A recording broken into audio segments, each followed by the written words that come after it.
Hi, ako si David. Hindi ako tamad. At marami akong pangarap.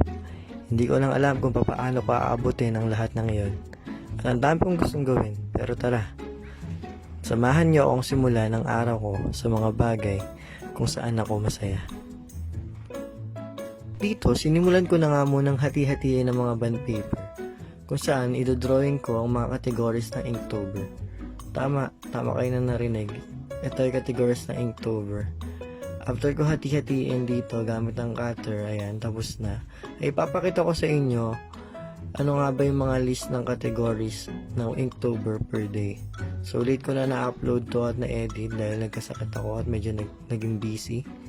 At ayan, tapos ko na kasi yung day 1 hanggang day 13. So, nag-start ako sa day 14, which is ang category ay room. So, naisip ko dito is barangay tanod na cup. And sa day 15 naman, ay guidebook ang category.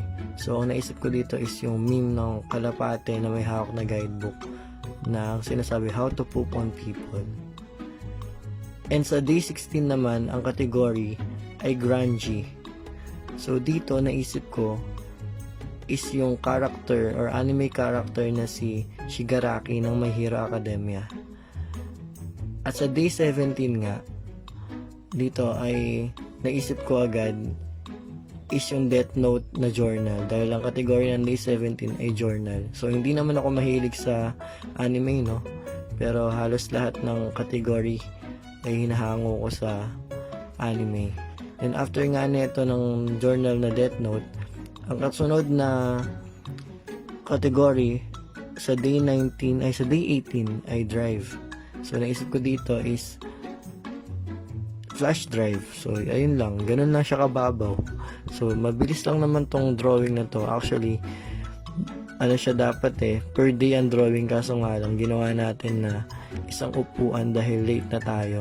And sa day 19 nga, ang category ay ridge. So, dito, nag-drawing na ako ng pusa na nakaupo sa may bubong, sa edge ng bubong.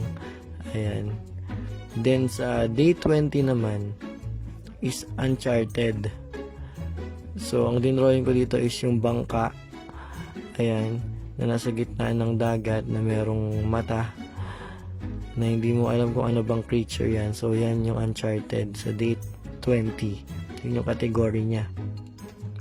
And sa date 21 naman ay rhinoceros. So, dito naisip ko para maging unique ay yung beetle na may mahabang sungay.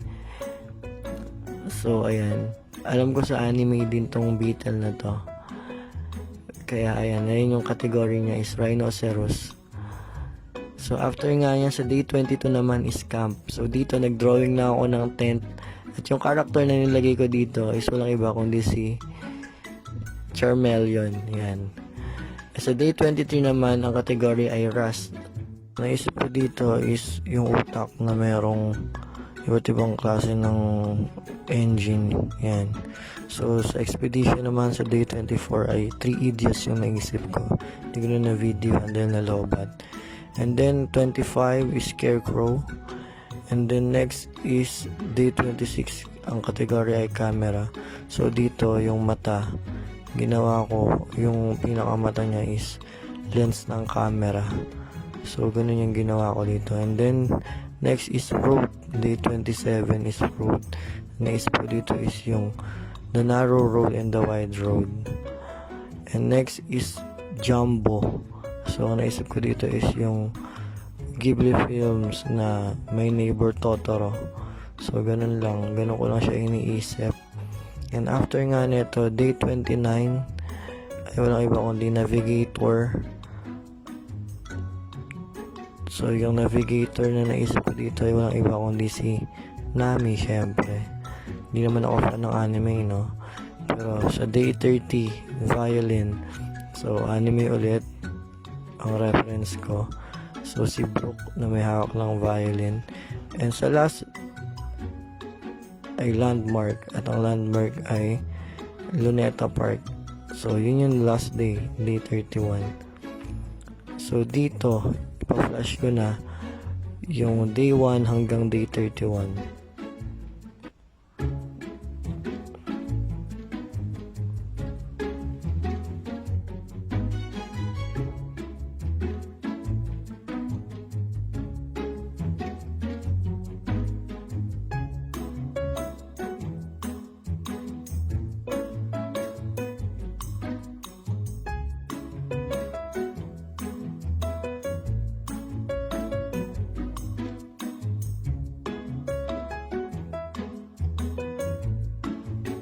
Napakasimpleng transition lang and boom! Ayan yung natapos natin from day 1 to day 31, from category 1 hanggang category 31. So yun lang, hanggang muli, paalam!